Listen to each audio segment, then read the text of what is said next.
ജോഗ്രഫിയുടെ ഒന്നാമത്തെ ചാപ്റ്ററിലേക്ക് വീണ്ടും സ്വാഗതം. നമ്മളിവിടെ ഡിസ്കസ് ചെയ്തുകൊണ്ടിരിക്കുന്നത് വിവിധ തരം കാറ്റുകളെ കുറിച്ചിട്ടാണ്. അപ്പോൾ കഴിഞ്ഞ ക്ലാസ്സിൽ നമ്മൾ സ്ഥിരവാദങ്ങൾ കണ്ടു. ഇനി ഈ ക്ലാസ്സിൽ നമ്മൾ കാലികവാദങ്ങൾ, പിന്നെ അതുപോലെ തന്നെ പ്രാദേശികവാദങ്ങൾ, അത് കഴിഞ്ഞിട്ട് നമ്മുടെ അസ്ഥിരവാദങ്ങൾ, ഇത്രയുമാണ് നമുക്ക് കാറ്റുകളുടെ വിവിധ തരങ്ങളെ പറ്റിയിട്ട് ഡിസ്കസ് ചെയ്യാനുള്ളത്. അപ്പോൾ ഈ ക്ലാസ്സിൽ നമ്മൾ ഡിസ്കസ് ചെയ്യാൻ വേണ്ടി പോകുന്നത് കാലികവാദങ്ങളാണ്. കാലികവാദങ്ങൾ എന്ന് പറഞ്ഞു കഴിഞ്ഞാൽ നിശ്ചിത ഇടവേളകളിൽ വിപരീത ദിശയിലേക്ക് ഗതി മാറുന്ന കാറ്റുകളാണ് കാലികവാദങ്ങൾ. ഈ കാലികവാദങ്ങളുടെ പ്രത്യേകത, അത് എല്ലാ ദിവസവും ദൈനംദിനമായിട്ടും ഉണ്ടാകാം. അതുപോലെ തന്നെ ഇത് നമ്മുടെ ചില പ്രത്യേക കാലങ്ങളിലും ഉണ്ടാകാം. അതായത് കാലങ്ങൾ എന്ന് പറയുമ്പോൾ അത് ചിലപ്പം വേനൽക്കാലത്ത്, അതുപോലെ തന്നെ ശൈത്യകാലത്ത്. അപ്പോൾ എന്താണ് ഇതുകൊണ്ട് ഉദ്ദേശിക്കുന്നത്? ഇപ്പോൾ ദിവസവും എന്ന് പറയുമ്പോൾ, ദൈനംദിനം എന്ന് പറയുമ്പോൾ, പകൽ ഒരു ദിശയിൽ വീശുന്നു, പകൽ സമയം ഒരു ദിശയിൽ വീശുന്നു. രാത്രിയാകുമ്പോൾ നേരെ വിപരീത ദിശയിലേക്ക് വീശുന്നു. അപ്പോൾ പകൽ സമയം ഒരു ദിശയിലേക്ക് വീശി ആ ദിശ മാറി അതിൻ്റെ രാത്രിയാകുമ്പോൾ ആ ദിശയുടെ നേരെ ഓപ്പോസിറ്റ് ദിശയിലേക്ക് വീശുന്നു. അപ്പം ഇത്തരം കാറ്റുകൾ കാലികവാദങ്ങളാണ്. അല്ലെങ്കിൽ വേനൽക്കാലത്ത് അഥവാ ഉഷ്ണകാലത്ത് ഒരു ദിശയിലേക്ക് വീശി, വേനൽ മാറി ശൈത്യമായപ്പോൾ, തണുപ്പുകാലമായപ്പോൾ നേരെ ഓപ്പോസിറ്റ് ദിശയിലേക്ക് വീശി. അപ്പോൾ ഇത്തരത്തിൽ നിശ്ചിത ഇടവേളകളിൽ വിപരീത ദിശയിലേക്ക് ഗതി മാറുന്ന കാറ്റുകളാണ് കാലികവാദങ്ങൾ. മനസ്സിലായെന്ന് വിചാരിക്കുന്നു. അതായത് ഒരു തവണ ഒരു ദിശയിലേക്ക് വീശിയിട്ടുണ്ടെങ്കിൽ ആ കണ്ടീഷൻ മാറുമ്പോൾ നേരെ ഓപ്പോസിറ്റ് ദിശയിലേക്ക്, നേരെ വിപരീത ദിശയിലേക്ക് വീശുന്നു. അപ്പോൾ അത് എങ്ങനെയൊക്കെ ആവാം? ദൈനംദിനവും ആവാം, ചില പ്രത്യേക കാലങ്ങളിലുമാകാം. ദൈനംദിനം എന്ന് പറഞ്ഞു കഴിഞ്ഞാൽ എന്താ? പകൽ സമയം ഒരു ദിശയിലേക്ക് വീശുന്നു, രാത്രി നേരെ വിപരീത ദിശയിലേക്ക് വീശുന്നു. കാലികമായിട്ട് വീശുക എന്ന് പറയുമ്പോൾ എങ്ങനെയാണ് ഉദ്ദേശിക്കുന്നത്? അത് ഉഷ്ണക്കാലത്ത് ഒരു ദിശയിലേക്ക് വീശുന്നു, ശൈത്യകാലത്ത് മറ്റൊരു ദിശയിലേക്ക് വീശുന്നു. ഇനി ഇതിൻ്റെ ഉദാഹരണങ്ങളിലേക്ക് കടക്കുമ്പോൾ നിങ്ങൾക്ക് വളരെ സിമ്പിളായിട്ട് കാര്യങ്ങൾ മനസ്സിലാവും. അപ്പോൾ നമുക്ക് നോക്കാം. ദൈനംദിനം ആവർത്തിക്കുന്ന പ്രാദേശികവാദങ്ങളായ കടൽക്കാറ്റ്, കരക്കാറ്റ്, പർവ്വതക്കാറ്റ്, താഴ്വരക്കാറ്റ്. അപ്പോൾ ഈ പറഞ്ഞ കടൽക്കാറ്റും കരക്കാറ്റും പർവ്വതക്കാറ്റും താഴ്വരക്കാറ്റും ഒക്കെ കാലികവാദങ്ങളാണ്. അതായത് ഇവയൊക്കെ ഈ പറയുന്ന പോലെ ഒരു നേരം ഒരു ദിശയിലേക്ക്, മറ്റൊരു നേരം അതിൻ്റെ നേരെ വിപരീത ദിശയിലേക്ക് ഗതി മാറിയിട്ട് വീശുന്ന കാറ്റുകളാണ്. അപ്പോൾ ഈ കാറ്റുകൾ ദൈനംദിനം ആവർത്തിക്കുന്ന കാലികവാദങ്ങളാണ്. ദൈനംദിനം എന്ന് പറഞ്ഞാൽ എന്താ? ഡെയിലി, അതായത് കടൽക്കാറ്റും കരക്കാറ്റും പർവ്വതക്കാറ്റും താഴ്വരക്കാറ്റും എല്ലാ ദിവസവും വീശുന്ന കാറ്റുകളാണ്. പക്ഷെ എങ്ങനെയായിരിക്കും? പകൽ സമയം ഒരു ദിശയിലായിരിക്കും, നമ്മുടെ രാത്രിയാകുമ്പോൾ അതിൻ്റെ നേരെ വിപരീത ദിശയിലായിരിക്കും. അപ്പോൾ ഇത്രയും കാറ്റുകളും ഉഷ്ണ ശൈത്യകാലങ്ങളിൽ ഉണ്ടാകുന്ന മൺസൂൺ കാറ്റുകളും കാലികവാദങ്ങളിൽ ഉൾപ്പെടുന്നു. മൺസൂൺ കാറ്റുകളും ഏത് തന്നെയാണ്? കാലികവാദങ്ങൾ തന്നെയാണ്. മൺസൂൺ കാറ്റുകൾ എന്ന് പറഞ്ഞാൽ എപ്പോഴാണത് ദിശ മാറുന്നത്? ഉഷ്ണക്കാലത്ത് ഒരു ദിശയിൽ. ഉഷ്ണകാലം മാറി ശൈത്യകാലമാകുമ്പോൾ, ഉഷ്ണകാലം എന്ന് പറഞ്ഞാൽ വേനൽക്കാലം മാറി ശൈത്യകാലമാകുമ്പോൾ നേരെ അതിൻ്റെ എവിടുന്ന് എവിടേക്കാണ് വിഷയം, നേരെ വിപരീത ദിശയിലേക്ക് ഗതി മാറുന്നു. ഇത്തരത്തിൽ ദൈനംദിനവും അല്ലെങ്കിൽ ചില പ്രത്യേക കാലികമായിട്ടും, അതായത് ഉഷ്ണകാലത്തും ശൈത്യകാലങ്ങളിലായിട്ടും ഇത്തരത്തിൽ വിപരീത ദിശയിലേക്ക് ഗതി മാറുന്ന കാറ്റുകളുണ്ട്. ഈ കാറ്റുകളെയാണ് നമ്മൾ കാലികവാദങ്ങൾ എന്ന് വിളിക്കുന്നത്. അപ്പോൾ ഓരോ കാലികവാദങ്ങളായിട്ട് നമുക്ക് നോക്കാം. ആദ്യം നമുക്ക് ദൈനംദിനം ആവർത്തിക്കുന്ന പ്രാദേശികവാദങ്ങളായിട്ടുള്ള കടൽക്കാറ്റും കരക്കാറ്റ്, പർവ്വതക്കാറ്റ്, താഴ്വരക്കാറ്റ്, ഇവയാണ് നമ്മൾ ആദ്യം പരിശോധിക്കാൻ വേണ്ടി പോകുന്നത്. അതിൽ തന്നെ ആദ്യം നമ്മൾ പരിശോധിക്കാൻ വേണ്ടി പോകുന്നത് കടൽക്കാറ്റും കരക്കാറ്റുമാണ്. കടൽക്കാറ്റുകളും കരക്കാറ്റുകളും രൂപപ്പെടുന്നത് എങ്ങനെയെന്ന് നിങ്ങൾ മുൻ ക്ലാസ്സിൽ പഠിച്ചല്ലോ. നിങ്ങൾ പഠിച്ചിട്ടുണ്ടോ? അപ്പോൾ ഞാൻ പറഞ്ഞുതരാം എങ്ങനെയാണ് അത് സംഭവിക്കുന്നതെന്നുള്ളത്. നമ്മൾ കടലിൻ്റെയും കരയുടെയും ഒരു പ്രത്യേകത മനസ്സിലാക്കി വെക്കണം. ആദ്യം കടലിൻ്റെ പ്രത്യേകത പറയുന്നതിന് മുന്നേ നമുക്ക് ആദ്യം കരയുടെ പ്രത്യേകത പറയാം.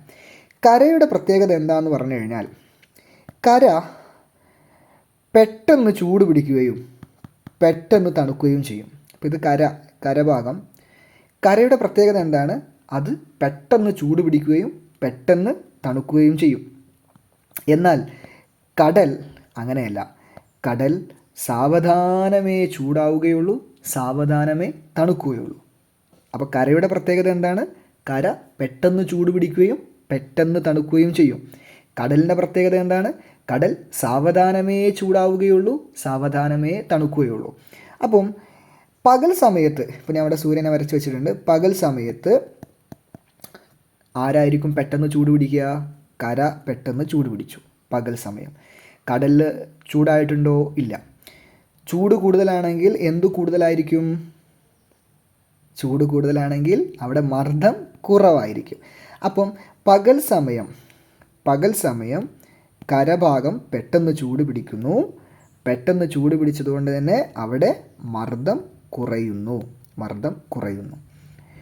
മർദ്ദം കുറഞ്ഞു കഴിഞ്ഞാൽ നമ്മൾ അവിടെ എന്തെന്ന് വിളിക്കുക? ന്യൂനമർദ്ദം എന്ന് വിളിക്കുന്നു. കടലിനെ അപേക്ഷിച്ചിട്ട് പകൽ സമയം എന്താണ്? പെട്ടെന്ന് ചൂടായിട്ടില്ല, അതുകൊണ്ട് തന്നെ മർദ്ദം കൂടുതലാണ്. മർദ്ദം കൂടുതലാണെങ്കിൽ നമ്മൾ എന്തെന്ന് വിളിക്കുക? ഉച്ചമർദ്ദം എന്നാണ് വിളിക്കുക. പകൽ സമയത്തെ കണ്ടീഷൻ മനസ്സിലായെന്ന് വിചാരിക്കുന്നു. പകൽ സമയം കര പെട്ടെന്ന് ചൂട് പിടിക്കുന്നു. ചൂട് കൂടുതലാണെങ്കിൽ മർദ്ദം കുറവായിരിക്കും. എങ്ങനെയാണ് മർദ്ദം കുറയുന്നത്? അവിടുത്തെ വായുവെല്ലാം ചൂടേറ്റ് മുകളിലോട്ടേക്ക് ഉയർന്നു പൊങ്ങി. ഇങ്ങനെയാണ് അവിടെ ചൂട് കൂടുതലായപ്പോൾ മർദ്ദം കുറഞ്ഞത്. അവിടുത്തെ ഭാരം ചെലുത്തേണ്ട വായുവെല്ലാം മുകളിലോട്ടേക്ക് ഉയർന്നു പൊങ്ങി. അങ്ങനെയാണ് കരഭാഗം പകൽ സമയം മർദ്ദം കുറഞ്ഞത്. എന്നാൽ കടൽ സാവധാനമാണ് ചൂട് പിടിക്കുക. അതുകൊണ്ട് തന്നെ കടലിലുള്ള വായു ഒന്നും മേലോട്ടേക്ക് ഉയർന്നു പോയിട്ടില്ല. അതുകൊണ്ട് തന്നെ അവിടെ എന്താണ്? അവിടെ ചൂട് കുറവാണ്, അഥവാ മർദ്ദം കൂടുതലാണ്, അതായത് ഉച്ചമർദ്ദമാണ്. കരയിൽ ന്യൂനമർദ്ദമാണ്. അപ്പോൾ എവിടെ നിന്ന് എവിടേക്കാണ് കാറ്റ് വീശാറുള്ളത്? ഉച്ചമർദ്ദ മേഖലയിൽ നിന്നും ന്യൂനമർദ്ദ മേഖലയിലേക്ക്. ഇവിടെ ഏതാണ് ഉച്ചമർദ്ദ മേഖല? ഇവിടെ കടലാണ് ഉച്ചമർദ്ദ മേഖല. ഏതാണ് ന്യൂനമർദ്ദ മേഖല? കരയാണ്. അപ്പോൾ പകൽ സമയം എന്ത് സംഭവിക്കുന്നു? പകൽ സമയം കടലിൽ നിന്നും കരയിലേക്ക് കാറ്റുകൾ വീശുന്നു. പകൽ സമയം കടലിൽ നിന്നും കരയിലേക്ക് കാറ്റുകൾ വീശിക്കൊണ്ടിരിക്കുന്നു. ഈ കാറ്റാണ് കടൽ കാറ്റ് എന്ന് നമ്മൾ വിളിക്കുന്നത്. ഈ കാറ്റിനെയാണ് നമ്മൾ എന്തെന്ന് വിളിക്കുന്നത്? കടൽ കാറ്റ് എന്ന് വിളിക്കുന്നത്. എവിടെ നിന്നാണോ വീശുന്നത് അതനുസരിച്ചിട്ട്. അപ്പോൾ കടലിൽ നിന്ന് വീശുന്ന കാറ്റ് കടൽ കാറ്റ്. ഇതെപ്പോഴാണ് വീശുന്നത്? പകൽ സമയം.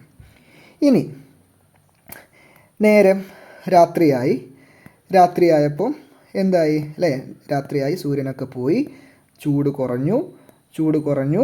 അപ്പോൾ സ്വാഭാവികമായിട്ടും ചൂട് കുറഞ്ഞു കഴിഞ്ഞാൽ ആരാണ് പെട്ടെന്ന് തണുക്കുക? പെട്ടെന്ന് തണുക്കുന്നത് ആരായിരിക്കും? കരയാണ്. കര പെട്ടെന്ന് തണുത്തു. ഞാൻ നേരത്തെ പറഞ്ഞിട്ടുണ്ട്, കര പെട്ടെന്ന് ചൂടാവുകയും പെട്ടെന്ന് തണുക്കുകയും ചെയ്യുമെന്ന് പറഞ്ഞിട്ടുണ്ട്. അപ്പം പകൽ സമയം സൂര്യൻ്റെ ചൂടേറ്റ് പെട്ടെന്ന് തണുത്ത ആളും കരയാണ്. രാത്രിയായപ്പോൾ പെട്ടെന്ന് തണുക്കുന്ന ആളും കരയാണ്. അപ്പോൾ കരഭാഗം തണുത്തു, അതായത് മേലേക്ക് പോയ വായു എല്ലാം താഴ്ന്നിറങ്ങി അവിടെ തണുപ്പ് വന്നു, അല്ലെങ്കിൽ അവിടെ ചൂട് കുറഞ്ഞു. ചൂട് കുറവാണെങ്കിൽ അവിടെ എന്തായിരിക്കും? അവിടെ മർദ്ദം കൂടുതലായിരിക്കും. മർദ്ദം കൂടുതലാണെങ്കിൽ നമ്മൾ അവിടെ എന്തെന്നാ പറയുക? ഉച്ചമർദ്ദം എന്നാണ് പറയുക. കടലിനെ അപേക്ഷിച്ച് എന്തായിരിക്കും? കടൽ സാവധാനമേ ചൂടാവുകയുള്ളൂ, സാവധാനമേ തണുക്കുകയുള്ളൂ എന്ന് നമ്മൾ പറഞ്ഞിട്ടുണ്ടായിരുന്നില്ലേ? പകൽ മുഴുവൻ ചൂട് കൊണ്ട് രാത്രി ആവുമ്പോഴാണ് കടലൊന്ന് ചൂടായി വരുന്നത്. അപ്പോൾ രാത്രിയിൽ കടൽ ചൂടാകുന്നതേ ഉള്ളൂ, സാവധാനമേ ചൂടാവുന്നുള്ളൂ. അപ്പം രാത്രിയായപ്പോൾ നമ്മുടെ കടൽ അവിടെ ചൂട് കൂടുതലായി തുടങ്ങി. ചൂട് കൂടുതലാണെങ്കിൽ അവിടെ എന്താണ്? മർദ്ദം കുറവായിരിക്കും, അഥവാ ന്യൂനമർദ്ദമായിരിക്കും. അപ്പോൾ എന്താ സംഭവിക്കുക? ഉച്ചമർദ്ദ മേഖലയായിട്ടുള്ള കരയിൽ നിന്ന് കടലിലോട്ടേക്ക് കാറ്റുകൾ വീശാൻ തുടങ്ങി. ഇതെപ്പോഴാണ് സംഭവിക്കുന്നത്? ഇത് രാത്രിയിലാണ് സംഭവിക്കുന്നത്. അപ്പം ഈ കാറ്റ് കാറ്റാണ്? ഈ കാറ്റാണ് കരക്കാറ്റ്. കരയിൽ നിന്നും കടലിലേക്ക് രാത്രിയിൽ വീശുന്ന കാറ്റാണ് കരക്കാറ്റ്. ഇപ്പോൾ നിങ്ങളൊരു കാര്യം ശ്രദ്ധിച്ചോ? പകൽ സമയം കടലിൽ നിന്നും കരയിലേക്ക് വീശി, രാത്രിയായപ്പോൾ നേരെ തിരിച്ച് കരയിൽ നിന്നും കടലിലേക്ക് വീശി. കണ്ടോ? അപ്പം ദൈനംദിനം ആവർത്തിച്ചു. ദൈനംദിനം വിപരീത ദിശയിലായി. പകൽ സമയം ഒരു ദിശയിൽ വീശി, രാത്രിയിൽ മറ്റൊരു ദിശയിൽ വീശി. അപ്പോൾ ഇത് കാലികവാദമല്ലേ? അപ്പോൾ കടൽക്കാറ്റും കരക്കാറ്റും ദൈനംദിനം ആവർത്തിക്കുന്ന ഒരു കാലികവാദമാണ്. അടുത്ത ദൈനംദിനം ആവർത്തിക്കുന്ന മറ്റൊരു കാലികവാദമാണ് പർവ്വതക്കാറ്റും താഴ്വരക്കാറ്റും. പർവ്വതക്കാറ്റും താഴ്വരക്കാറ്റും എന്താണ് ഇവിടെ നടക്കുന്നത്? പർവ്വതക്കാറ്റും താഴ്വരക്കാറ്റും ഇത് ശരിക്ക് നമുക്ക് ഒരു കാറ്റായിട്ടൊന്നും സങ്കല്പിക്കാൻ പറ്റില്ല, എങ്കിലും നമുക്ക് നോക്കാം. നിങ്ങളെപ്പോഴും ഒരു പർവ്വതം നോക്കുകയാണെങ്കിൽ, ഒരു പർവ്വതം ഇങ്ങനെ നമ്മൾ വരയ്ക്കുകയാണെങ്കിൽ ആ പർവ്വതത്തിന് ഒരു പർവ്വത മുകളുണ്ടായിരിക്കും. ഇതാണ് പർവ്വത മുകൾ. പിന്നെ അതുപോലെ തന്നെ ഒരു താഴ്വാരം ഉണ്ടായിരിക്കും, അല്ലേ? ഇതാണ് താഴ്വാരം. ഈ മേൽഭാഗം പർവ്വത മുകൾ, താഴ്വാരം അടിഭാഗം, അല്ലേ? ഓക്കെ. പകൽ സമയം ചൂടേറ്റ് കഴിഞ്ഞാൽ പർവ്വതത്തിൻ്റെ താഴ്വാരം ചൂട് പിടിക്കുന്നു. പർവ്വതത്തിൻ്റെ മുകൾ ഭാഗവും ചൂട് പിടിക്കുന്നുണ്ട്, ഇല്ല എന്നല്ല പറയുന്നത്. പക്ഷേ താഴ്ഭാഗത്തു നിന്ന് ചൂട് പിടിച്ചിട്ട് അവിടെ നിന്നും ചൂടേറ്റ് കഴിഞ്ഞാൽ അവിടെ നിന്നും നമ്മൾ ഉയരുന്ന വായു ഉണ്ടായിരിക്കും, അല്ലേ? നമ്മൾ പറഞ്ഞിട്ടുണ്ട് ചൂടേറ്റ് കഴിഞ്ഞാൽ വായു മുകളിലോട്ട് ഉയരും. അപ്പോൾ പർവ്വത മുകളിൽ നിന്നും ഇവിടെ നിന്നും സംഭവിക്കുന്നുണ്ട്, ഇവിടെ നിന്നും സംഭവിക്കുന്നുണ്ട്. പക്ഷേ താഴ്വാരത്ത് നിന്ന് ചൂടേറ്റിട്ട് ഉയർന്നു പൊങ്ങുന്ന വായു അതിങ്ങനെ പർവ്വത ചെരുവുകളിലൂടെ എവിടേക്കെത്തും? നമ്മുടെ പർവ്വതത്തിൻ്റെ മുകളിലേക്കെത്തും പകൽ സമയം. ഇത് ഒരു വായുവിൻ്റെ ഒരു ചലനമാണ്, അല്ലേ? താഴ്വാരത്ത് നിന്ന് ചൂടേറ്റ്, അപ്പം ഇത് ഒരു ശരിക്കൊരു നമ്മൾ പറയാറുള്ളത് ഉച്ചമർദ്ദ മേഖലയിൽ നിന്ന് ന്യൂനമർദ്ദ മേഖലയിലേക്ക് കാറ്റ് വീശുമെന്നാണ് പറയാം. പക്ഷേ ഇവിടെ സംഭവിക്കുന്നത്, ഇവിടെ താഴ്വാരത്ത് നിന്ന് ചൂടേറ്റ് കഴിഞ്ഞ വായു പർവ്വതച്ചെരുവിലൂടെ പർവ്വത മുകളിലേക്ക് പോവുകയാണ് ചെയ്തത്. ഈ വായു ചലനത്തെയാണ് നമ്മൾ താഴ്വരക്കാറ്റ് എന്ന് വിളിക്കുന്നത്. താഴ്വരക്കാറ്റ് എന്ന് വിളിക്കുന്നത് പകൽ സമയത്ത് സംഭവിച്ചു. എന്നാൽ രാത്രിയായി കഴിഞ്ഞപ്പോൾ ഈ പർവ്വതത്തിൻ്റെ മേലേക്ക് പോയ ഈ കാറ്റുകളൊക്കെ, ഈ വായുവെല്ലാം, പർവ്വതത്തിൻ്റെ മുകളിലേക്ക് പോയ ഈ വായുവെല്ലാം അവിടുന്ന് ഇങ്ങനെ മേലേക്ക് പോയിട്ടുണ്ടായിരുന്നു.